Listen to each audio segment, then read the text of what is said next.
বাড়ি লতিরাজ কচু এক চাষ পদ্ধতি। বাড়ি লতিরাজ কচু একের বীজ ফুল বা চারা। কখন বাড়ি লতিরাজ কচু এক চাষ করবেন? সুপ্রিয় দর্শক, আপনারা বাড়ি লতিরাজ কচু একের লতিগুলো দেখছেন। এইদিকে যদি আমরা আসি, আমার পাশে এক ভাই দাঁড়িয়ে রয়েছে। আমরা ডুবেই গেছি বলতে পারেন। ভাই কেমন আছেন? ভালো, আলহামদুলিল্লাহ। আপনি কেমন আছেন? আলহামদুলিল্লাহ ভালো আছি। কোথা থেকে এসেছেন? ভাই আমি আসছি হরিণচরা, সলঙ্গা থানা, সিরাজগঞ্জ জেলা থেকে। আপনার নামটা কি? আমার নাম মোহাম্মদ মাসুদ রানা। মাসুদ রানা। মাসুদ ভাই, তো এর আগেও শুনেছি আমার এখানে আসছিলেন, কত পিস চারা নিয়েছিলেন? হ্যাঁ, আমি এর আগে আসছিলাম, আসলে আমি দেখার জন্য আসছিলাম। তো এসে আমি শখের বসে 60টা চারা নিয়েছিলাম এবং বাসার সামনে অকেজো একটা জায়গায় অযত্নে রেখেছিলাম। সেখান থেকে আমি পর্যাপ্ত লতি এবং কচু খাইছি আর কি। তো আমার খুব ভালো লাগছে। এবার ইনশাল্লাহ একটু বেশি পরিবেশে লাগানোর জন্য আসছি। এই যে হাতে দেখুন, চারার জন্য আসছি এবং আমাকে স্যার কিছু লতি আমাকে দিয়েছেন খাওয়ার জন্য, আসলে উনি ইচ্ছে করে।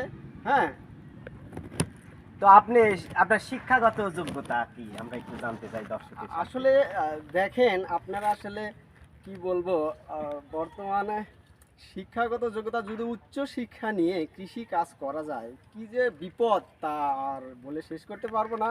আমি শুধু এতটুকুই বলতে চাই, আমি মাস্টার্স পাস, কমার্স ব্যাকগ্রাউন্ড। প্রতিষ্ঠানের নাম বললাম না, তবে বলেন। তবে আচ্ছা, স্যার যখন বলছেন, আমি রাজশাহী ইউনিভার্সিটি থেকে পড়াশোনা করছি, 2015 সালে এমবিএ কমপ্লিট করছি। সুপ্রিয় দর্শক, আমি 2007 সালে কাদিরাবাদ ক্যান্টনমেন্ট নাটোর কলেজ থেকে বিজ্ঞান বিভাগে থেকে উত্তীর্ণ হই। অতঃপর 2011 সালে ঢাকা কলেজ থেকে মনোবিজ্ঞান বিষয়ে অনার্স শেষ করি এবং 12 সালে ঢাকা কলেজ থেকে মনোবিজ্ঞান বিষয়ে মাস্টার্স শেষ করি।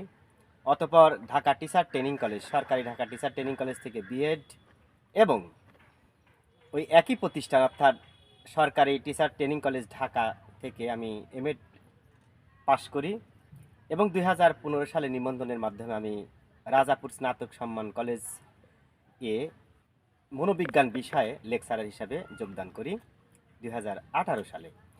তো এই পর্যন্ততে আমি বাড়ি লতিরাজ কচু এক এবং পটল চাষের সাথে সম্পৃক্ত।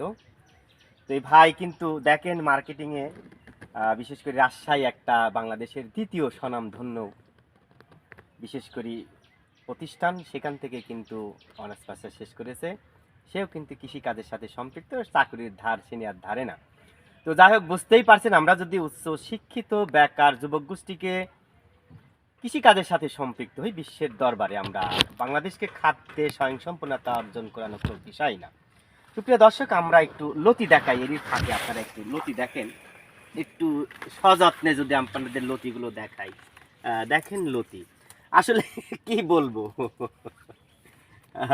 আসলে কিছুই বলার নাই, আপনারা শুধু দেখেন ভাই। আমরা গল্প করি না, আমরা কাজে বিশ্বাস করি। দেখেন এত লতি ধরা ধরেছে। তো ভাই, আমাদের চারা দেখে কি পছন্দ হয়েছে আপনার? হ্যাঁ, আমার চারা দেখে পছন্দ হয়েছে। পছন্দ না হওয়ার এখানে সুযোগ নাই, আমি কারণ পরীক্ষামূলকভাবে এর পূর্বে লাগাইছিলাম। এখানে নিঃসন্দেহে 100% পিওর চারা। আর সেই সাথে আমি আসলে স্যারকে ধন্যবাদ জানাই, তিনি একজন কলেজের লেকচারার হয়ে আসলে কৃষিকে ভালোবেসে আসলে একেবারে সেম কৃষকের ন্যায় আসলে যেভাবে কাজ করেন, আমি আসলে ভিডিওতেও দেখেছি এবং সশরীরেও যেভাবে দেখছি। তো ধন্যবাদ জানাই। আমি কিন্তু চারা উত্তোলন করেছি, মোটামুটি চারা উত্তোলন করি, ভাইকে দিয়েছি। তো দর্শকের সাথে যদি আমরা লতি দেখাই, দেখেন এটা আসলে বুঝতে হবে, এই লতির চাহিদা কিন্তু বাজারে ব্যাপক পরিমাণে। দেখেন মোটামুটি সব লতিগুলোই 1 হাত পার হয়েছে, এখনো মাথা কিন্তু পাতা গোজায় নাই। অত্যন্ত মানসম্মত লতিগুলো, এমন লতির চাহিদা কিন্তু বাজারে ব্যাপক। যত্ন করলে এই লতিটা আরো 1 হাত আরো 1 হাত হবে। আমরা অল্প সময়, আমি মিছে কথা বলতেছি না, আসলে আমি জব করলে মিছে কথা বলতে হয়, তাই আমি জব ছেড়ে দিয়েছি, সত্য কথা। তবে ভাইকে অসংখ্য ধন্যবাদ জানাই। আচ্ছা ভাই, আপনি তো অসংখ্য ইউটিউব চ্যানেল দেখেছেন, তো আপনি আমার কোন চ্যানেলটা দেখেছেন? Asad agro. Agro, Asad agro, হ্যাঁ এইটা। আসলে আমি চ্যানেল চিনি না, কখনো আমি সার্চ দিয়েছিলাম হলো কচু চাষ। কচু চাষ সার্চ দেওয়ার ফলে যখন কয়েকটা ভিডিও আসে, চ্যানেল আসে, তখন আমি সবগুলোই দেখি। দেখার পরে আসলে কথা এবং কাজের সাথে যেটা আমার মিল লাগছে সেটাতেই আমি আসছি। এই জন্য আমার কাছে হ্যাঁ, এসেছেন। এই জন্যই আসছি। তো দর্শকরা যদি আমার সাথে টাকা পয়সা লেনদেন করতে চায় অথবা চারা নিতে চায়, তাদের আপনি কি অভয় দিবেন? তাদের বলবো যে আপনারা নিঃসন্দেহে চারা নিতে পারেন, এসেও নিতে পারেন, কুরিয়ার মাধ্যমেও নিতে পারেন। তবে এখানে কোনো নাই যে চারাটা আপনাকে কোয়ালিটির দিক থেকে নর্মাল দেওয়া হবে, এমন কিছু না। আপনি নিঃসন্দেহে থাকতে পারেন। তো অসংখ্য ধন্যবাদ ভাইকে। আপনি একটু